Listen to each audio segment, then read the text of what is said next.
is getting colder, trying to get sober. Lord, help me get stronger.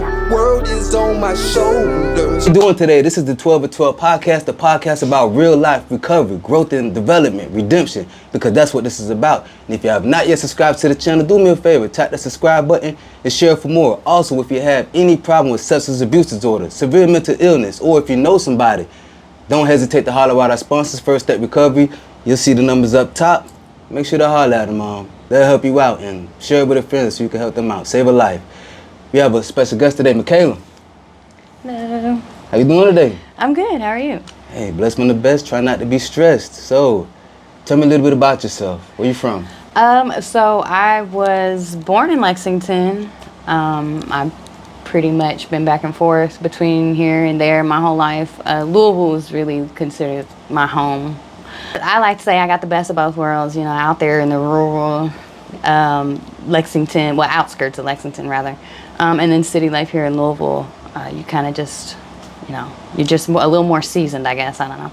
So the Louisville is more seasoned. What do you mean, like culture-wise, or no, you or just land-wise? As far as like, you know, I get some of the country and I get some of the city, and so I don't know. You just, to me, I told myself like, oh, I'm a well-rounded person, you know. Yeah, exactly. But yeah, and you know, my parents were divorced, so that's why there was so much traveling. But yeah, I pretty much grew up here. Nice. So tell me, have you ever used before? Yeah. So I battled with alcoholism for about 17 years. I obviously didn't believe it to be that bad in the beginning, and it's actually really when it was really, really bad. Just dealing with feelings of insecurity, you know, issues with family, and you know, not feeling that love from my dad, and you know, just it was a kind of mucky childhood. So I turned to alcohol at probably 17. 17? Yeah, after I had my first child, which was at the age of 16. 16 days after my 16th birthday, I gave birth to my first child. And then after that, it was kind of just like, I put up this facade. I was able to graduate high school and go off to college and get a good job, but behind the scenes I was just so insecure and so broken, just really sad and angry, and so alcohol became my my crutch, and I got into some really bad relationships because of it, and you know, I was lost. I was really lost, and being from Nicholasville, rather, Wilmore, Kentucky, which is right outside of Lexington. We went to church there for a while until I was about 12, and then I permanently moved back up to Louisville. So you know, from there on up, I got further and further away from God and from what He wanted for me in my life. I thought that I wasn't good enough. I thought that, you know, I had already done too much. I had already made too many mistakes. I had already done all of these things. There would be no point, you know. So that just what made me dive deeper into my addiction. Did the feeling of not feeling good enough, did it come from the somewhat neglect from your father? Absolutely. I mean, you know, you hear about the daddy issues, and people, you know, people make jokes about it, but it's a real thing, you know. And yes, when you don't receive that love and that attention from your father figure, which he wasn't absent. He wasn't an absent father, but as far as present when I was around, you know, I grew up in a big household. You know, there's 8 of us, 8 kids. 8 kids? 8 kids, yeah. Ooh. Yeah. They was hanging out. Yeah. They was doing their thing. God bless them. Yeah. So you can imagine he was always working. And you know, I was quiet and I was timid. I did not have the best relationship with my stepmother. And that, you know, that definitely didn't help my self-worth. so any of the times that, you know, I went to be with my father or, you know, just to be around him on the weekends, you know, when I was living in Louisville, it was solely to be with, you know, to spend time with him, which I never really got to do. So like instance stacked on top of instance, it really erodes your everything, honestly. With such a big household, you definitely probably felt overlooked at times. Yeah, absolutely. Absolutely. Yep. See, listen, people, I want y'all to understand this clearly. So sometimes it gets hard in families when you're raising kids. Sometimes you might overlook them. See, me being a minister for a while, I know everybody might get tired of me preaching, but I got to just say this one thing. You know, God first. So you can't overlook children. You know, sometimes it happens, you know, but a lot of people I prayed for, they had a lot of issues, especially with a parent being inside of the household but not being there. Like you're there supporting financially, but you're not there mentally. You're not there to talk to. You're not there to be there during the good times. You miss some games. You know, I prayed for some men who was just still holding against their fathers who was dead and gone because they missed their baseball games when they were younger. You know, so a lot that definitely can affect a lot of people inside of their lives. So being that it affected you in that way, and being separated from certain time with your mom, certain time with your dad, and being in such a big household, you feeling overlooked, you started going to alcohol. So when did you first, like, who introduced it to you? Was it inside of the family or was it a friend? I didn't know, you know, as a child, my father struggled with alcoholism himself. I never saw him drink because I never really saw him. And when I did, he was getting into his work truck, so, you know, you don't see him with a beer in his hand, and it's, you know, it doesn't happen like that. But so I had no idea. I think it really started up here in Louisville, you know, around holidays. Our family would do, like, my mom likes to make, like, the frozen rattlesnake drinks with, like, the Kahlua, and, you know, they're just like it's like a seasonal kind of party drink. And so, like, we would sneak a little taste. And my mom, she was never really a big drinker either. I think really what it was when I started getting boy crazy and hanging out with guys, it was just something that I wanted to do. Oh, we're drinking, it's cool. And then it became like a habit, and it just kind of it grew from there. It festered, and you know, kind of spun out of control. So how long altogether were you drinking? I say 17 years. 17 years. Yeah. So, and when I first tried it and would first, like, you know, my first few times being drunk, it was, I would say, freshman year, maybe sophomore year. But then I got pregnant, obviously, the beginning of my sophomore year. So, you know, that was another thing that was just like, oh my gosh, you know, I'm going to be a statistic. I'm going to be a teen mom. I'm never going to measure up to anything. And even then, my mom's big punishment for me was that I had to tell my father. She knew I held him at this, you know, at this point. You know, I put him on this pedestal that, you know, I hated to disappoint him. And so when I told him, he was still so supportive, and I still remember what he said to me. He's like, honey, I love you. Everything's going to be okay. He kept it really brief and he expressed to me, you know, like, I need to get off the phone so I can process this. You know, not a terrible father at all. That's not, you know, the picture I want to paint of him. But, so, you know, I told him that I was pregnant. I switched from, like, regular high school to Westport TAP, which is really, really great. Is that like a school for? It's a school for teenage parents. Pregnant and, you know, already. But yeah, so they help you maintain your grades and everything throughout the stresses of having a child and raising a child at a young age. So I was there for the remainder of my sophomore year and all of my junior year. And then, you know, at this time, I'm good. I hadn't really drank, and which it just wasn't my thing. I had a few teachers there that were really inspiring to me, and because I was smoking back then too, and so I had one particular teacher who was a really positive influence on me, and so things were starting to feel really great, and I switched from there, so back to Fern Creek is where I originally went to high school, and I just wanted to have as normal of a senior year as I could for a parent at that age. And after graduation, things were great, and I got distracted. And I met a guy, and I spent 10 years in a relationship that did everything to tear me down. Toxic. And that's really where my habit grew into addiction, and it was awful, So being in a toxic relationship is when you really got deep into it. Yeah.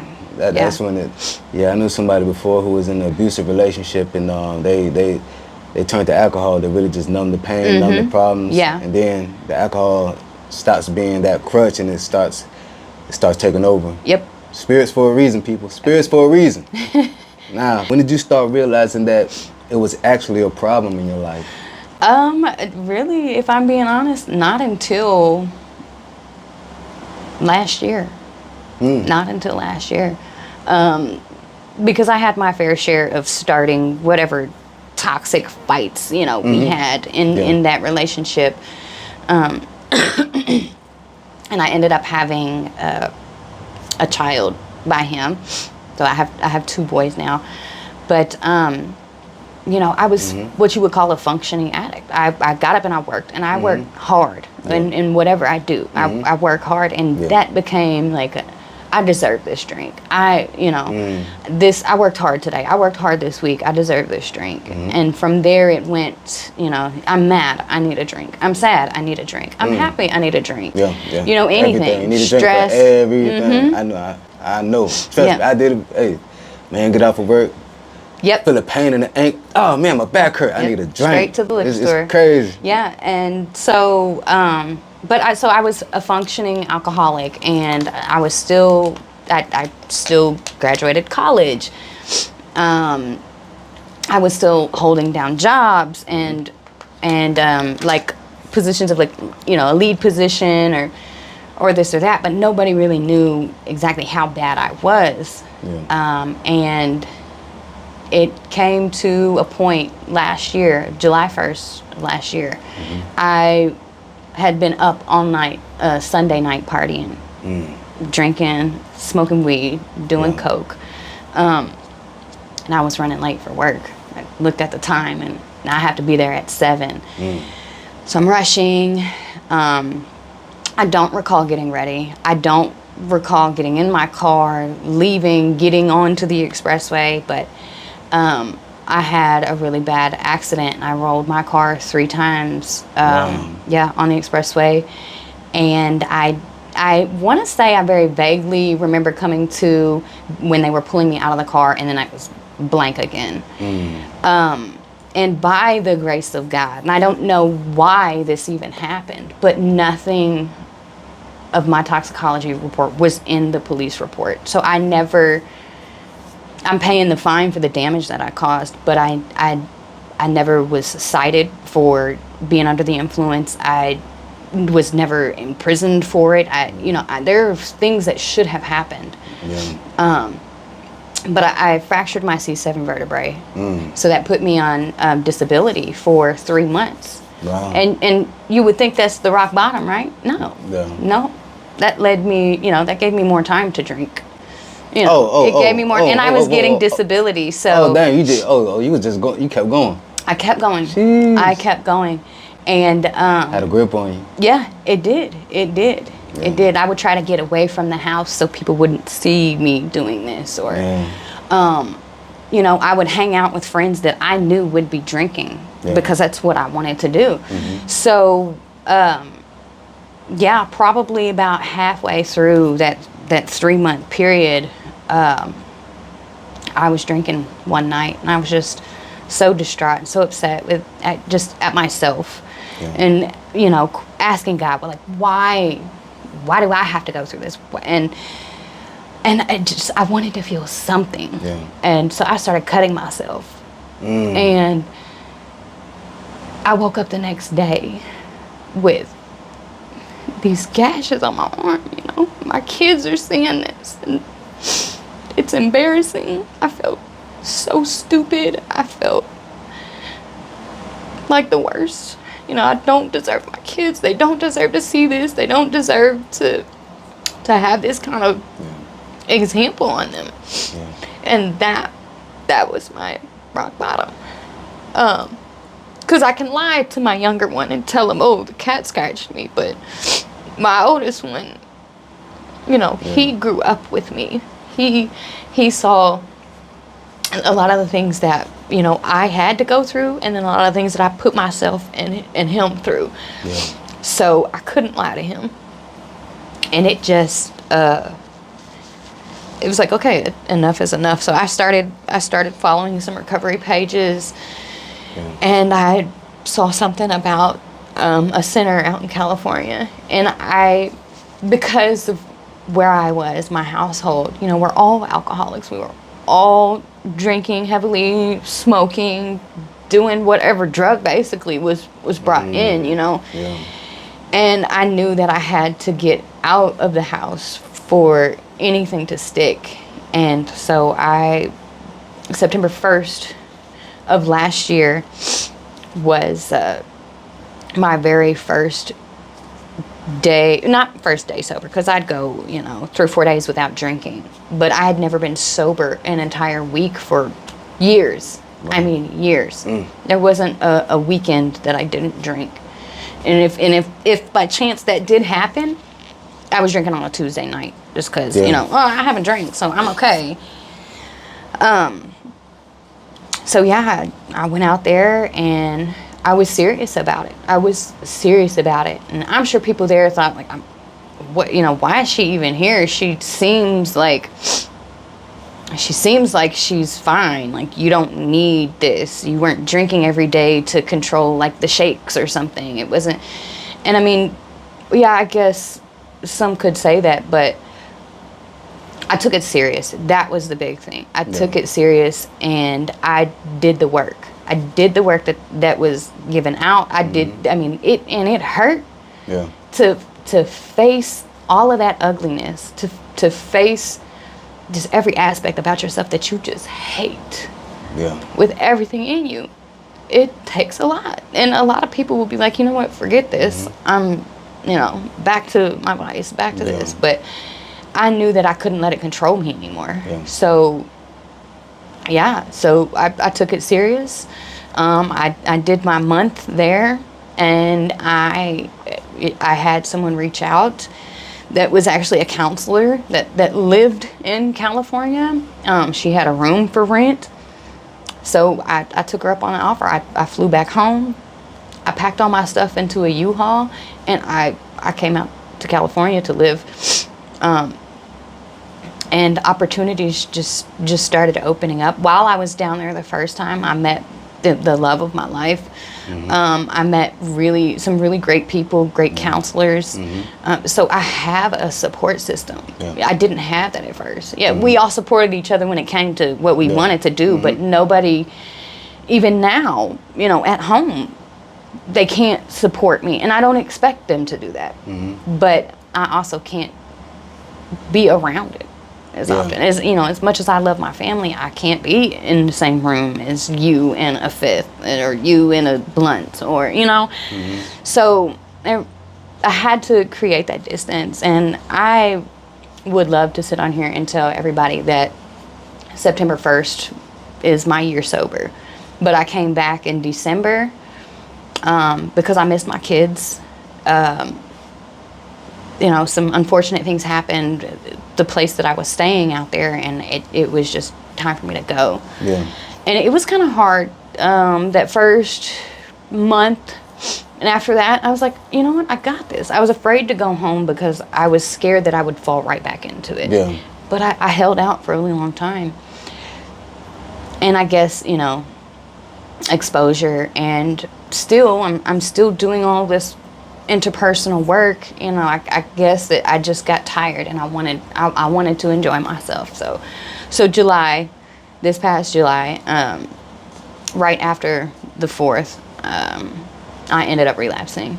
And it wasn't just once, it was probably like 3 times.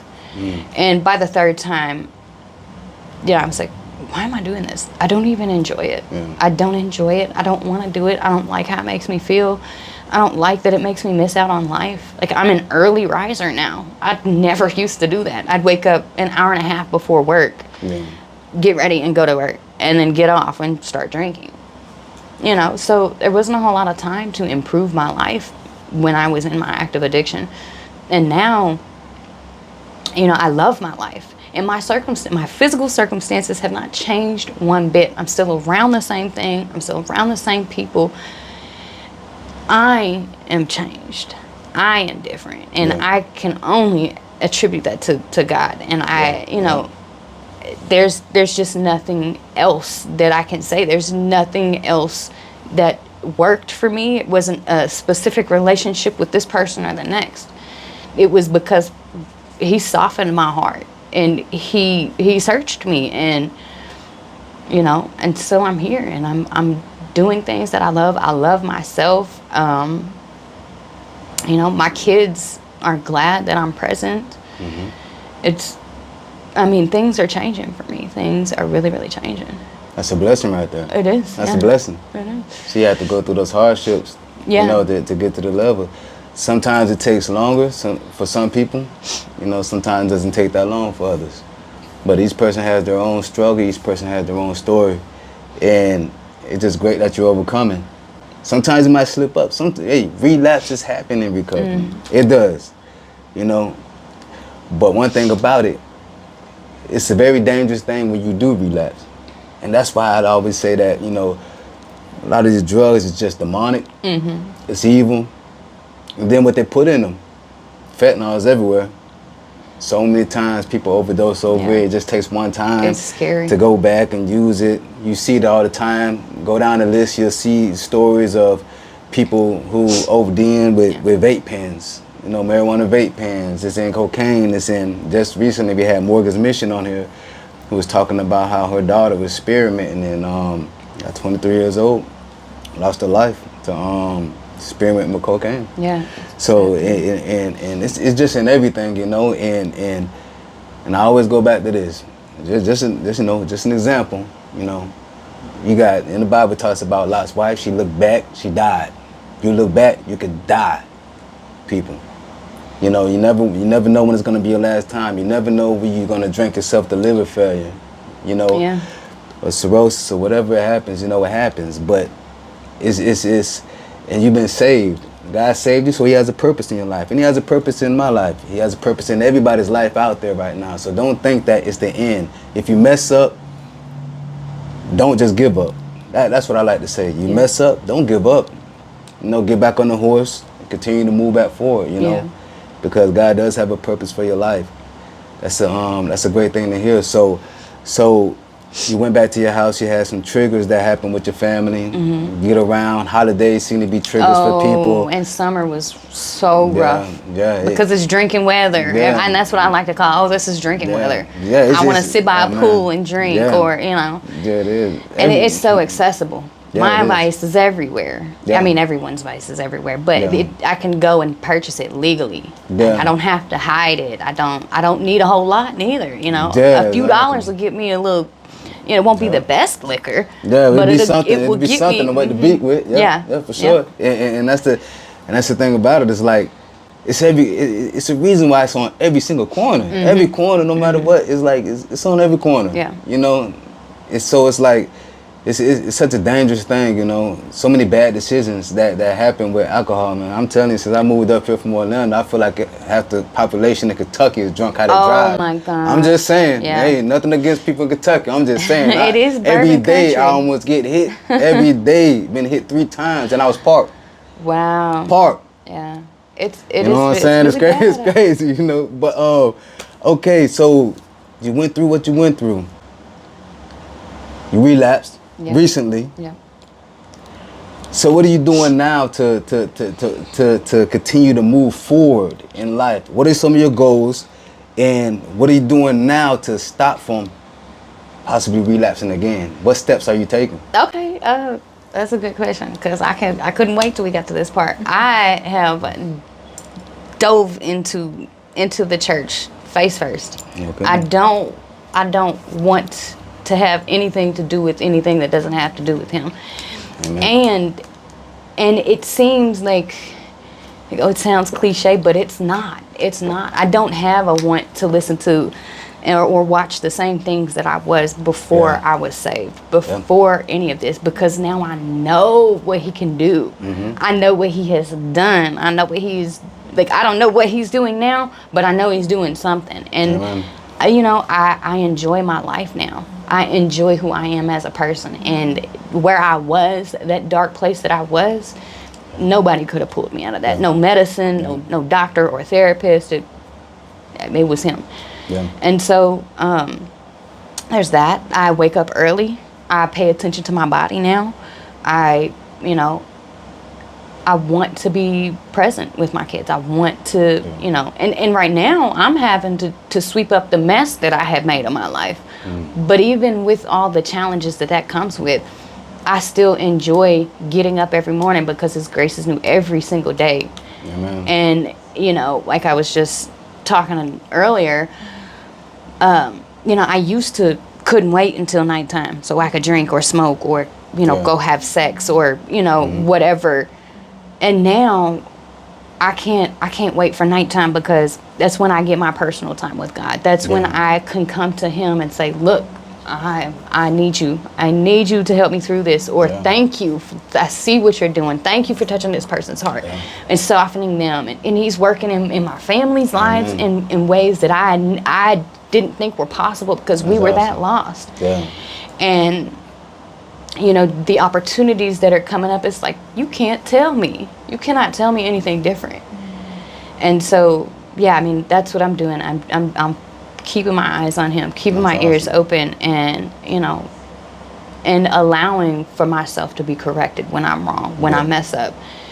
That's a big thing, accountability. Yeah. And, but really, so, you know, early in the morning, early up and early to bed. And I just keep my routine. I cut off relationships with people that I would go see solely because I wanted to smoke or drink or cop something from. You know, and I mean, if you're looking at my life now, random person off the street would say that I have nothing. It looks like I have nothing, but I've never been more rich in my life. I've never been more prosperous in my life. And, you know, I know that everything that comes after that is going to be easier than what I was walking through. So. Because you got a light in the darkness. A light is Christ. That's what it is. So it's like you got that path, you know, and even when the storms, takes me back to the story when, you know, Peter was paying attention to the storms instead of keeping his eyes on Christ. Then what happens, you start to sink. So easy to sink. Anybody can sink at any time if you don't keep your eyes on the prize. You don't keep your eyes on the Lord God first. Keep your eyes on Him. You're not going to sink. You know, it doesn't matter how bad it gets, how hard it gets. Just remain focused and understand that discipline is key. You know, it says in the Bible to put your body under subjection. So we had to be disciplined. We had to move militant. You had to just be disciplined. Get your routine down. If you're out there, you're doing something that you know you're not supposed to, you're trying to break that habit, break that stronghold, you know, keep your eyes on God first, tell Him to give you the strength to continue to move forward and get yourself a routine. If it's exercising, you know, reading the Bible. First off, reading the Bible is a great thing to do. It's a great habit to have. You know, some people have other habits. I say read the Bible, make that a good habit. You know, read that and work out, exercise, learn something. Learning is a great thing to get your mind off of using it. And anytime, you know, if I ever get a craving or something like that, I just you know, to drink or whatever like that, hey, I'm gonna exercise to the point of exhaustion. And then it's a wrap. You won't be reaching for a drink, you'll be reaching for water. What am I talking about? And then at the time you're doing it, you're just thinking about, like, you know, man, and you just talk to yourself at that time, you know, you're just talking to yourself, and then you're talking to God, and then you're like, why are you feeling this way? I realize a lot of times you do get triggered because the old feelings might come back. Yeah. It could be anger or it's about something that something might disappoint you. You might feel bad. You might just, and it's kind of emotional, you know, like the first step, they focus more on the mental aspect of addiction, knowing that a lot of times the triggers comes from within, like you said. You had to look within yourself, realize what you did wrong, and nobody else could tell you. You can't get out of the madness until you're ready to get out of the madness. Yeah, and for me, it was. I'm realizing now how angry I am. It's covered up and masked by other things, but I'm angry because I'm hurt. Yeah. You know, and I didn't realize that I was holding on to all that, the anger and the resentment. You know, so that's the season that I'm in right now. Is the healing process. in you know, asking God, you know, like not even asking Him, like, Lord, I'm angry. I'm angry. Why am I so angry? Why can't I, you know, why can't I just go on a day-to-day basis without just feeling this rage sometimes? And whatever may be the tick, whatever it was that sent me over the edge, you know, I looked and I'm like, I shouldn't be like this. I don't need to be like this. God doesn't want me like this. Yeah. You know, it affects everything. And I really think that my addiction was rooted in that pain. Yeah. And that's what turned into anger, and then resentment, and then and ultimately you relapsing. Yeah, and to refer back to the you know, stepping out of the boat, keeping your eyes on Him, and that's so true, because the points when I did relapse in July, I missed was two services, because you know, I'm like, I don't feel like getting up today. I took my eyes off of Him for a second, and that's what happens. That is what happens. I redirect my vision, and things are back to how they were. Yeah, that, you know? the one thing about it, that's why the discipline, the subjection, because your body might want to do this, but it takes your mind to literally put your body in the suggestion and be like, nah, I'm going to overcome this, because a lot of times depression can make you tired. Yeah. And then depression it's a spirit coming against you. You know what I'm saying? It's a spirit of depression, I believe, you know? So it's just, when it comes, it feels like a weight drop on your body. All of a sudden, you're like, I don't want to do that. You know, and then bang, all of a sudden, you're not doing things that you could go out and touch people's lives. Yeah. You never know what you might have missed or what God might have had planned for you that day. But either way, we might sleep, but you got an enemy that doesn't. Remember that. Yeah. I thank you for coming on the show. Thank you for having me. I couldn't wait, you know, because I'm at this point in my life now where it's like I'm on fire for Jesus. I want to tell everybody that I can. I don't know how, you know. And so when you came and spoke at our group, I was just like, oh my gosh, this is it. This is a really good opportunity to take. It is. And you know, even if I only help one person that sees this, even if it's just one girl or guy, you know, but even if it's just one person, you know, I'm happy for that, because I'm at that point now where I know I need to do something. He is fueling me to do something. I haven't figured out what it is yet. So it's time to get active. Time for action. So I'm just kind of like, you know, grabbing what I can and one at seeing a time. seeing how it goes. Okay, God, is this it? You know, wait to see or hear, you know. So. Oh yeah, your journey's just getting started. Yeah. So I'm excited. It definitely is. Is there anything else you would like to tell the people? Let the people know today, whatever you want to tell them. Yeah. So if you're stuck, if you are troubled, if you're hurt, if you're angry, if you're resentful, you don't have to feel that way.